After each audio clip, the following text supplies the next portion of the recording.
তার তো পেটে খাবারই জুটবে না, অসুখ হলে কোনো ওষুধ কিনতে পারবে না, ডাক্তারের কাছে যেতে পারবে না। এই যে মানুষের চাইতে ইতরের মতো জীবনযাপন, আমরা সেটা বদলাতে চাই তো, বলি না একদিনেই হবে, 4 মাসেই সমস্ত গরিবী দূর হয়ে যাবে, 5 মাসের মধ্যে আমাদের ডক্টর ইউনূসের হাতে কোনো জাদুর চেরাগ আছে, উনি সমস্ত মানুষের ভাগ্য মধ্যে দিতে পারবে, সেই কথা বলি না। কিন্তু আমি জানতে চাই, IMF বলল বলে আপনি এই যে জিনিসপত্রের দামের উপরে ট্যাক্স বসালেন, ভ্যাট বসালেন, এত বড় পদ্ধতি আপনি বাতিল করে দিলেন। আজ বাজারে যান, কয়টা জিনিসের দাম বেড়েছে আপনি নিজে দেখে আসেন। আমি গতকালকের পত্রিকায় পড়েছি, কালকে কেবল পত্রিকায় খবর বেরিয়েছে, পরশু রাতে তারা সিদ্ধান্ত নিয়েছে, গতকালকেই অন্তত 20-25টা জিনিসের দাম বেড়েছে। আজকের এক পত্রিকায় লিখেছে যে NBR শেষ পর্যন্ত শিশুর যে খাবার দুধ সেটাও ছাড়ে নাই, দুধের উপরেও ভ্যাট, দুধের উপরে ট্যাক্স, দুধের দাম বেড়েছে, এমনিতেই দুধ পাওয়া যায় না, সমস্ত জিনিসের দাম বেশি, তারপরেও আমাদের শিশু যে বড় হবে সেই পথেও তারা এক একটা কাঁটা তৈরি করবার চেষ্টা করছে। ডক্টর ইউনূস খুব খারাপ লোক, উপদেষ্টারা খুব খারাপ লোক, ভাই এইসব লুলুপুতি কথা এখন চলবে না। আপনি কত ভালো লোক তত ভালো থাকেন, আরো ভালো হন, আমরা আপনাকে অসম্মান তো করছি না, কিন্তু আমার পেটে যদি খিদায় আগুন জ্বলে আমি বলবো না, আমি বলবার সময় বলবো না আপনি কেন এই সমস্ত ট্যাক্স তুলে দিয়েছেন। কাজের কাজ এখন পর্যন্ত কি করতে পেরেছেন বলেন তো? ব্যাংকগুলো সব ঠিক মতো চলে? ব্যাংকগুলো যেরকম চেক দেয় সেরকম টাকা দিতে পারে?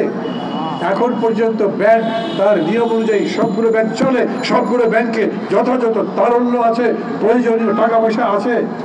নাই। আমি তার জন্য ডক্টর ইউনূসকে কাঠগড়ায় তুলছি না, তার জন্য এই অন্তর্বর্তী সরকারকে কাঠগড়ায় তুলছি না, কিন্তু আমরা যে শুনলাম ডক্টর ইউনূস আসলেই দেশের চেহারা বদলে যাবে, সারা দুনিয়ায় তার এত বন্ধু বান্ধব, তার এত গুণগ্রাহী, তার এত ভক্ত, ওরা সবাই টাকা দেবে, আমাদের সংকট দূর হয়ে যাবে, এই রকম করে বিদেশ তো আমাদের টাকা পয়সা এখন পর্যন্ত দেয়নি। আমাদের প্রতিবেশীর সাথে আপনি সেদিন বললেন সম্পর্ক স্বাভাবিক হয়ে আসছে, আমরা সম্পর্ক স্বাভাবিক হতেও দেখছি না। আপনি নতুন কোনো বন্ধু বানাতে পেরেছেন তাও দেখছি না। পৃথিবীর বুকে ডক্টর ইউনূসের নাম অনেক বেশি, কিন্তু বাংলাদেশের নাম যে অনেক বেড়েছে এরকম তো দেখছি না। বাংলাদেশ এইবার ইতিহাস তৈরি করেছে, আমি সব জায়গায় বলি, আজ আবার আপনাদের সামনে বলি, একটা যুবক 2 হাত প্রসারিত করে বুক চিতিয়ে গণতন্ত্রের জন্য সরাসরি বুকে পায়ে গুলি দিয়ে মৃত্যুবরণ করেছেন। পৃথিবীর ইতিহাসে এইরকম আর একটা উদাহরণ কি খুঁজে পান? আমি গত 4 মাস ধরে দেখছি আমাদের দেশে অতীতে মানুষ জীবন দিয়েছে, মিছিল গেছে, পুলিশ গুলি করেছে, মারা গেছে 2 জন লোক, বরকত, সালাম, রফিক, জব্বার, আসাদ, শামসুজ্জোয়া, যাদের নাম বলেন তারা রাজপথে আন্দোলন করতে গিয়ে মারা গেছেন, কিন্তু এইরকম করে জানে ওইখানে পুলিশ গুলি করলে আমি মারা যাবো, তবু দাঁড়িয়ে পড়েছে, আমি গণতন্ত্র চাই, মাথা নত করবো না। ওই যে কবিতায় বলে না, সাবাস বাংলাদেশ, পৃথিবী অবাক থাকি নয়, জোরে পুড়ে বলে সরকার তবু মাথারও আবার নয়। এই তো বাঙালি, সেই বাঙালি এবার নিজের পায়ে দাঁড়াতে চায়। আমরা বলি আমাদের মানুষ যত পরিশ্রম করতে পারে, আমাদের মানুষের মধ্যে যত সৃজনী শক্তি আছে, আমাদের মানুষের মধ্যে যত সহ্য শক্তি আছে, আমাদের মানুষ যত বেশি নেতা মানে, আমাদের মানুষ যত বড় নিয়ম মানে, কেউ কেউ অবাক করছেন আমার কথা শুনে? আওয়ামী লীগ 15 বছরে যে অত্যাচার জনগণের উপর করেছিল, যেদিন আওয়ামী লীগ চলে যেত, যেদিন আওয়ামী লীগ চলে গেছে, আওয়ামী লীগের নেতারা নিজেরাই বলেছেন না, লাখ লোক মারা যাবে, রক্তের গঙ্গা বইবে।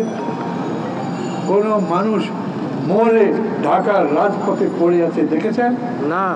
রাজনৈতিক নেতারা যারা আন্দোলন করেছেন, ছাত্র নেতারা যারা রক্ত দিয়েছেন, জীবন দিয়েছেন, যারা এই পরিবর্তন সম্ভব করেছেন, তারা মানুষকে বলেছেন ধৈর্য ধরো। কারো ওপর এইরকম নির্যাতন এই ঢাকা মহানগরে হয়নি।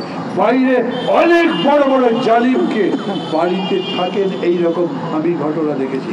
আমি ডক্টর ইউনূসকে বলি, এই জাতিকে যদি এখন আপনি সংগঠিত করে তাকে সামনের দিকে উন্নতির দিকে নিতে না পারেন, তাহলে এরপরে কারা পারবে?